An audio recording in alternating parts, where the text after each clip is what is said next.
Hello and welcome. Back at it again, playing some 5-minute chess here on chess.com. All right, so let's get our first game started. Okay, so as usual, let's start with e4, taking control of some of the center squares. So my opponent replies with e5. Let's just develop our pieces and see what he does. So knight to f3, putting pressure on e5. Knight to h6. I gotta say I'm a little surprised. I have been playing this game for many years, and that is not a move I have seen before. So what is his plan? What is he trying to do? Is he trying to be clever and come up with some idea that I have never seen? Who knows? But the question is, how do we take advantage of that knight here on h6?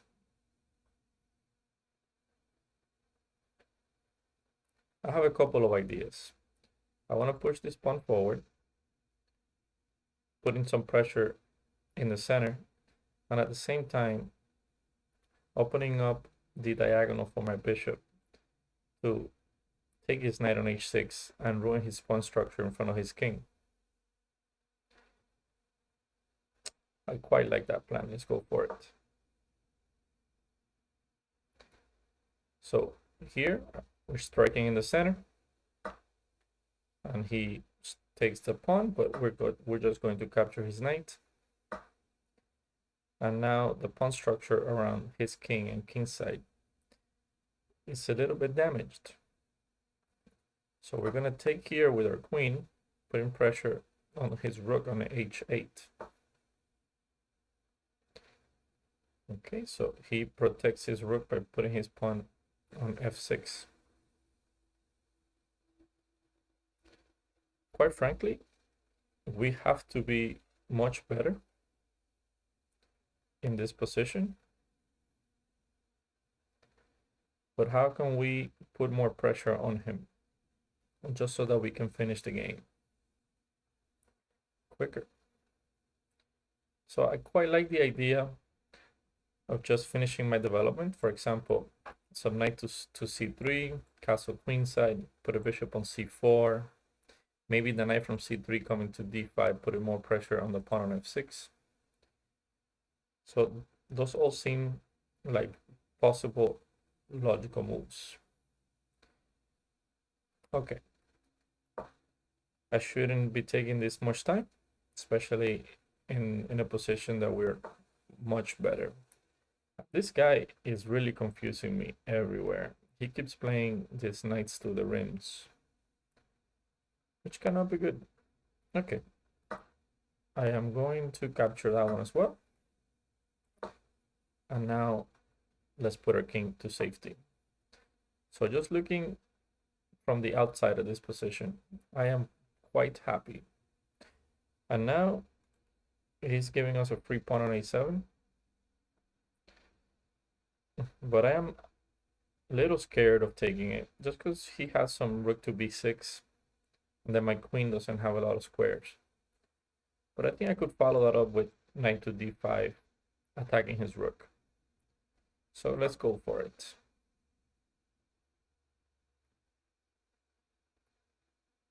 Looking at all his pieces, this is not the setup you want to have. So we're doing very well. We just have to now find a way to win. Okay. So he's putting some pressure here. But I have a plan. I want this pawn. And I want that pawn badly. Okay, so this is a mistake. I think he didn't see that I was taking his pawn on c7 with check.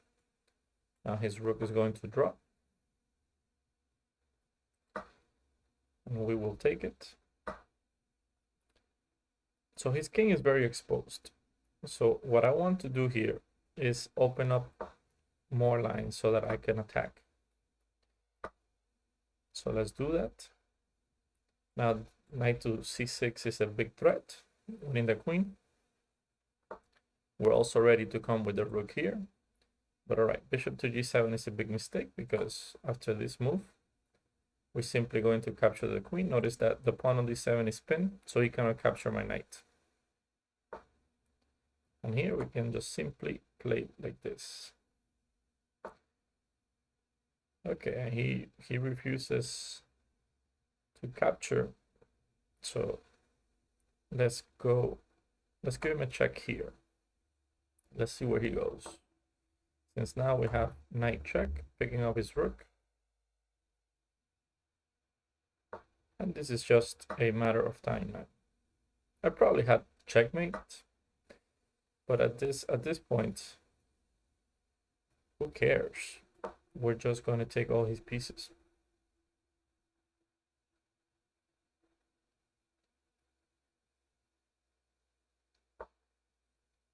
Okay, so that's another free piece. Obviously, we're threatening to go here,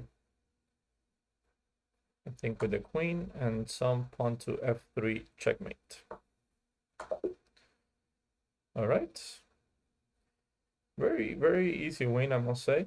Let's take a quick look at the game report. We have to strive to always get better. So even if our opponent makes very bad mistakes. And okay, not too bad. 92.6 accuracy. I think looking at this, we only had one inaccurate move. But I have a feeling that inaccurate move came later in the game when the position was completely winning. So in those kind of moments, we don't really pay attention to that. Actually, no, it said queen takes a7 was inaccurate. The computer really liked, instead of queen takes a7, to simply just push the pawn to e5 and break open the center right away.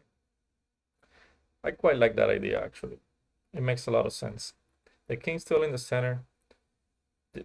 He hasn't developed any of his pieces. All of our pieces are attacking. So yeah, it makes a lot of sense to just open the center and crush him. Notice that if we play e5 here, pawn takes will be a big mistake. So if he captures, we simply capture with check. He has to move his king or block. So whatever he does, we're actually just going to take his rook on h8. So I agree with the assessment that queen takes a7 was an inaccurate move. But it led to a win anyway, so I'm not going to complain too much about it. All right, let's move on to another game. New 5-minute game. All right, so good start, 1-for-1. And here we have Pepega Queen. And again, we have the same setup before e5. Let's play a little bit faster now in the opening. And again, we are faced with this Petrov defense. And I like to play the main line of the Petrov, which is knight takes on e5. Okay, but this is obviously a mistake, because now we can simply pin his knight. So notice that if he moves the knight, we can now, after he moves the knight, we can play knight here with a discovered check, winning the queen. So queen to h4, very smartly defending his knight. But I think we can simply play g3 and ask him where he plans to go. If he takes, we simply take. So, and after he moves the queen, we're just going to take his knight. So already I feel like we have a very powerful position, and it should be a matter of time and a matter of conversion. One thing I like to do when I go up in material is simply to simplify as much as I can so that the game becomes easier.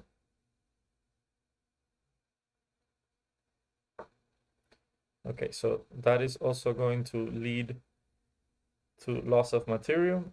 I just want to see what's the best option. So we can go for knight to g6, winning the rook, some discover check. The reason knight to f3, discover check, attacking the queen doesn't work is because after knight to f3, he simply goes back to e7 with his queen, and we don't win any material that way. So okay, I think knight to g6 just simply picks up the rook on h8. So let's go for that.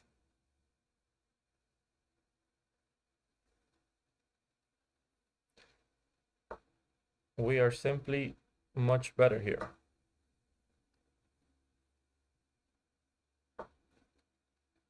Okay, very logical. He has to do something.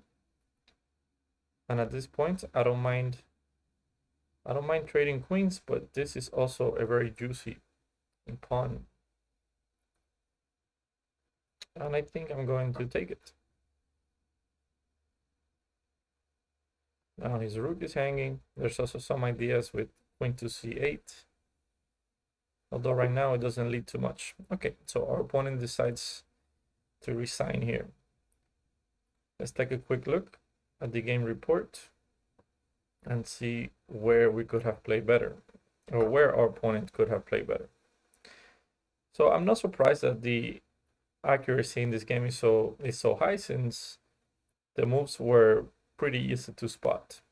But let's take a quick look at how this opening should be played, because I think this is already the third time this variation has been played. So here, after we take on e5, before you capture on e4, you have to play this move first. And only then, after the knight moves away, you capture the pawn here. The difference is that if I try to pin the knight now, you can simply just play queen to e7 and protect it. Now, if d3 is played, you can simply go back and nothing has happened. All the material is still on the board. So that's how you play this opening. All right, let's move on to another game. So we're 2 for 2. So far, everything is going great. Let's see, new 5-minute game. All right, the Trajeado from Spain. Okay, so d4. All right, I like to put a pawn in the center in the opening if ever possible. Okay, so knight f3, he simply just develops his pieces. I want to start putting some pressure on his pawn there. So let's play c5. Okay, so he protects the pawn. Let's just keep developing.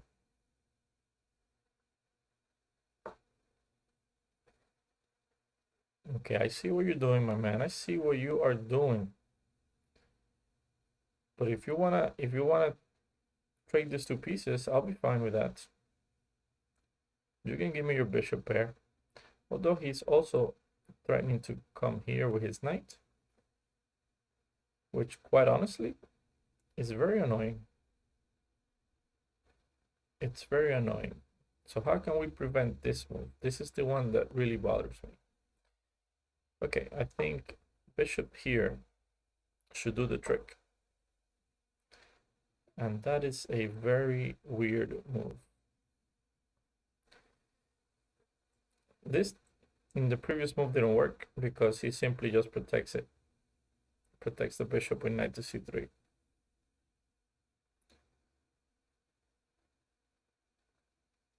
Okay, that is a very weird move. I'm just going to, I don't understand it. So let's just keep developing. And this now is going to, this is a big mistake. We can simply just take with the pawn and he cannot move his knight because of the pin here. So we're just going to win the knight. And with that, the game. Okay, so what is that? Free queen? Looks like a free queen. He can go for all these trades here. Knight takes, pawn takes, bishop takes, knight to d7. Okay, but now he's just collapsing. He's giving us everything for free.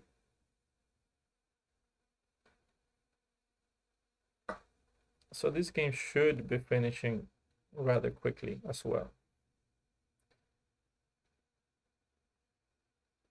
Okay, I think I'm just going to trade. We're up so big, we can afford to trade. Okay, queen here. I'm just preparing to castle very quickly and see if we can deliver a checkmate. Okay, I guess I'll take here. He can take the bishop. But we can take this pawn. Notice he has check, but we simply move. If he captures our rook, well, he's just giving us everything for free. So we will take all his pieces. Okay, there's not much to say about this. I think the fastest path to resignation is to take all his pawns. And hopefully then he will understand that he needs to resign.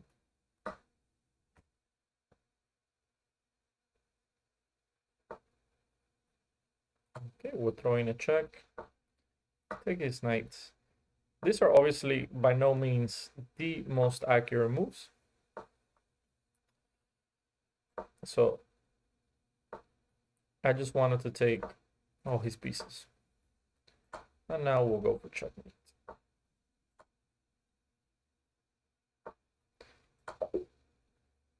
All right, very good game, Trajeado. I think the opening for you worked out quite well, but then after e4, that was the major mistake, and everything went downhill for you from there. But let's see. I'm quite intrigued about the accuracy of my play later on. Yeah, I figured it was going to take a hit, although yeah, it said I missed a win, but I'm sure I didn't. I just wanted to take his pieces. But we were both pretty accurate. It's just that he had major blunders and major mistakes, and we didn't. Okay, but besides that, I think up to here, although queen e2, like we were saying while we were playing the game, it didn't make a lot of sense to me. I think in this position he is better off just castling, putting his king in safety, and continue to develop his minor pieces. Instead, he played queen e2, which the computer is not in love with, and that was the major blunder of the game, and everything collapsed after that. Okay, so let's move on. Let's go on to the next one. So far, 3 for 3. Doing well. Business is great. Okay, so we have, yeah, I don't think that's a real name. From we have a 533 rated player. Let's play a Sicilian here. And he is opting for a close position. Well, my man, if you want to play a close game, let's play a close game. So usually this bishop wants to stay somewhere around here. Play e6, bishop to e7, some d6. But in the close Sicilian, I like to always place my bishop on g7. And this knight to h3, what an interesting maneuver. I wonder what his plan is. Maybe he wants to leave this square open to later attack me with f4. That's a possibility. Okay, so we'll just go bishop to g7. And I think he's going to go for that. I think he's going to play bishop to g2, castle, throwing some f4. So it's a very interesting idea, I must say. But I have some plans too. We're attacking this pawn on b2 with our bishop. So let's keep putting pressure on that point. And my opponent completely missed that idea, so let's take the free material.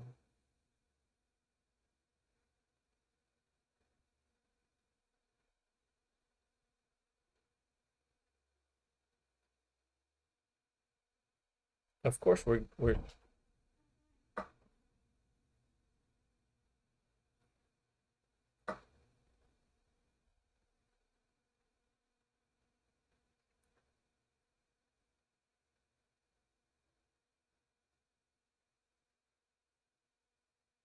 so now we're just up a pawn. So let's continue to develop our pieces now.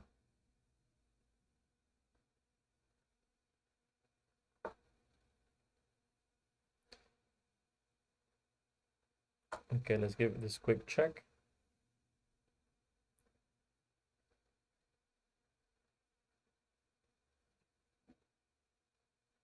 So how should my opponent continue? Queen d2 doesn't work, so he shouldn't play that. So we simply take the rook. And if we move this king, we ruin his castling. So going back with knight to d2 is very logical. But now we can start coming in with our pieces. I want to snack here. If he lets us, we'll snack there. So rook here seems like the only way to continue.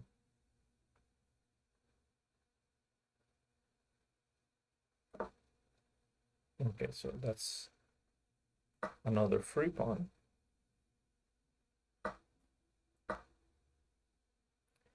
Rook c1, we simply play knight here. So now we're attacking these 2 points.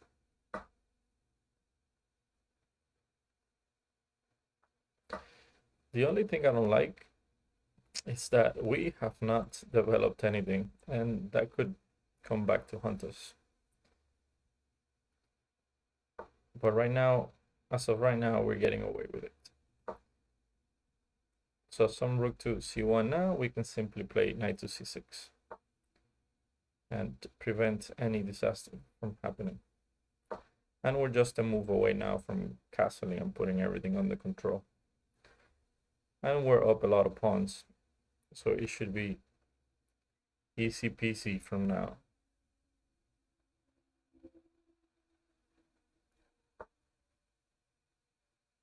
Okay, so for some reason he wants to protect this pawn, but he already had 2 pieces protecting here. So this move doesn't make a lot of sense. Better was probably to play rook here to a more active square, putting pressure on my bishop on c8. Although we simply would have just castled, neutralizing that move. And that's what we're going to do now. I think we're going to castle. We're going to follow that up with pawn to d6 and eventually get this bishop out of here. The main idea is to simplify. If we can trade everything, we will end up a couple of pawns ahead. So that's what I'm going for. And we need to keep an eye on this time, since we only have 212 remaining.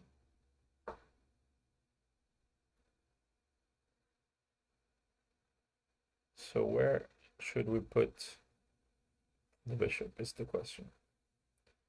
Okay, if he wants to snack it and swap it, we'll deal with that. We are fine, we are happy. so I'm not concerned. He should be concerned. He should be concerned because the more pieces that come off the board, the easier it will be for us to win. And honestly, I'm not sure how he can prevent any of it. Okay, so 1 down, 4 to go. We just need to find the best way to trade all the pieces. If this knight ever comes there, we will just take it. And I think I'm going to take it with the bishop if he does play that. Okay, so he's putting pressure on this pawn. Very aggressive move. I quite like it. He should not just sit back. I guess against any player his own level, he should be doing well. I mean, he's only down 2 pawns, so he should definitely continue to put pressure. But I am not at his level, and he doesn't know that, obviously. Okay, so this gives us an opportunity to swap yet another piece. And here there's some interesting moments. We're going to throw in this check, see what he wants to do. He can play bishop there or king there, but king there is going to run into some weird ideas. Let's start with this check. Let's pick up a pawn first, followed by picking up this pawn. So this is another check. I was going to take this pawn, but now I see that this is a checkmate. All right, good game. Let's take a look at the game report real quick, see what it says. Killer knight. Yeah, those were some killer knight moves. I do agree. And today, believe it or not, the accuracy has been very, very, very high. So we are playing some great chess today. Intense, nice win. You were never in trouble. I agree with that assessment. But we did make a mistake and an inaccuracy. Sometimes inaccuracies are not as bad, but mistakes, I don't like mistakes. Let's take a quick look. Let's see what the mistake was. It says that bishop e6 was the mistake. But at that point, we were already up plenty of material. So here, giving me that pawn, which is the best move in the position, was not so good for him. But the computer does say he has plenty of compensation. Notice that it's only giving me a minus 0.27, which is not even, it's only slightly higher than a quarter of a pawn. Although now the evaluation is changing more to half a pawn. Okay, and this, he starts going wrong after here. Now we're in full control of the game. I think the reason why it's only half a pawn is because he does have a lead in development, and I still need to develop some of my pieces and put my king in safety. He is ready to automatically put his king in safety. So I think after knight to c6, he simply should have castled here, and then continue with his normal attack. He's only lost a pawn, but I did have to give my dark square bishop for it. So when I do castle kingside, I'm never going to have that piece protecting. So I think that's why the evaluation gives him some serious compensation. Okay, so let's just get another game in. So new 5-minute game. And we have Mohammed Deeb, 625 from Israel. So let's play a Sicilian. I've been trying to switch my openings to more aggressive ones. And let's play a Nyadorf variation, which my opponent is happy to play. So I think the moves go like knight f6, and okay, so he goes for the f3 line. How are we supposed to play against this? At first glance, this knight looks very loose. The only thing protecting it is his queen. So how can we put pressure on this knight? Knights in the center are usually very powerful.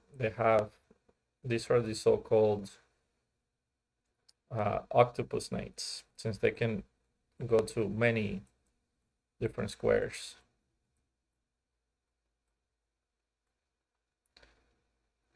So the idea is to get that knight out of there. And I think we're going to do that by playing e5 here. So I'm just going to continue as if this move never happened. I've seen this move before, I just don't remember what to do against it. And as I've said before, when I don't remember something, I simply just play logical chess moves. As e5 was played, putting pressure on the center, preparing to bring my bishops out so that I can put my king in safety, which is one of the principles that you should always follow in the chess openings. Now, what is wrong with our position? The main drawback of playing this setup with d6 and e5 is that the square on d5 becomes very weak. So one of the ideas in the Sicilian is that if black can ever get d5 in, he has already equalized. And right now we can go for that d5 break. And notice now that by playing f3, he has left some dark square weaknesses around his king. Usually when you play f3, what you want to do is put your bishop here, your queen behind the bishop, take the knight out to c3 and castle queenside. But for some reason he decided to do it the other way around. And we can take advantage of those weaknesses from now on. So I don't mind swapping some pieces here. He can take bishop takes and some knight to c3. So actually if he takes, I think I want to take with my queen. But then the attack on the king becomes less of a problem if we do trade queens. But I don't think I have an option, since whatever I take with, he plays knight c3, and when I move my bishop, he takes my queen. So we might as well do it now. And we're probably going to have a similar position, but just with the bishop on. Oh, but after knight c3, we had an intermediate queen b6 check. I missed that. And here I quite like this check, followed by bishop takes pawn. But that doesn't work because he has queen c2. So let's not give him a check. And let's keep the threat here going. And we'll keep that check for the future in case we need it. I don't want to be one of those players that just gives checks for no reason. So how should we improve our position here? Okay, now this seems like a free pawn to me, because queen c2 doesn't work. My queen's protected now. Okay, free pawn. Let's get it out of there. So he's trading, but let's do a quick count. 1, 2, 3, 4, 5, 6. 1, 2, 3, 4, 5. You should never trade when you're down material. Okay, so this knight has a very nice future if he can ever get to d5 and c7. So I was thinking of playing here, knight c6, but then he has rook c1, It becomes quite dangerous. But okay. That's what we get for taking a free pawn. Sometimes we have to play dangerous positions. So we just have to neutralize the advantage that he has right now in development. And like I said, this knight looks very, very attractive there. But I think we can give a check. And if knight c7, we simply move our king over. And I'm not quite sure what he plans to do after that. So let's go for this. The position is very scary, to tell you the truth. I am quite scared of these pieces coming to b6, for example, in some near future. But at the moment, we are putting a lot of pressure on his knight on d5. So he needs to do something about it. And knight to c3, simply we take the queen. If rook to c1, we take the knight. So his only move, I believe, is to go knight c7 check. And from there, we simply just move our king to f8. He didn't see it, so let's go for it. We win a knight. So I am not scared anymore. And it's only a matter of time, but we do have a minute 12. And I don't play very well under time pressure. So let's simply put our king in safety. Come to the center with my rooks. This was a very weird move.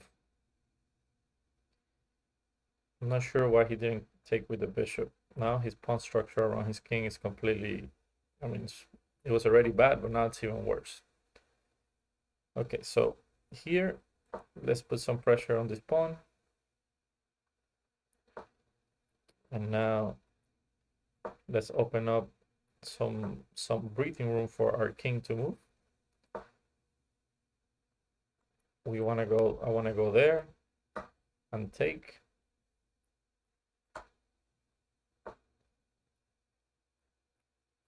I don't want his rook coming here and harassing my pawns.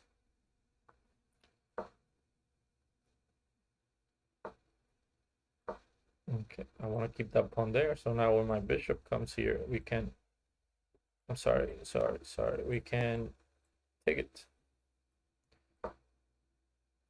So this check will be extremely annoying. But so let's give him that check. We have 38 seconds. So we need to make quick work of this. Another check here. Let's give him a check. Check. Check. Let's remove that check. And this is checkmate. All right, very nice game. Let's take a quick at the game report. Let's see what we can learn now from this game. I think it was a very interesting game. Yeah, we made one mistake. I'm not surprised. Let's take a look. So up to here, everything looks very logical. Everything is a book move, and yes, this is a good move. But like I was saying earlier, I think the plan in this position should be, for example, you play knight to b3. Let's say I keep developing my pieces. You develop your pieces, but the idea when you play this move is to put this bishop here, the queen there, and to castle. So let's see. For example, he played knight to c3. I continue to develop. So he goes something like this: knight to c6, queen d2, castles and castles. This is what you want to get out of this position, and then go for some pawn attack on this side, and then black will do the same thing with the pawn attack on the opposite side. All right, so thank you for watching. If you like to see more videos like this, don't forget to like and subscribe. And like always, stay safe and always respect your opponents. See you next time.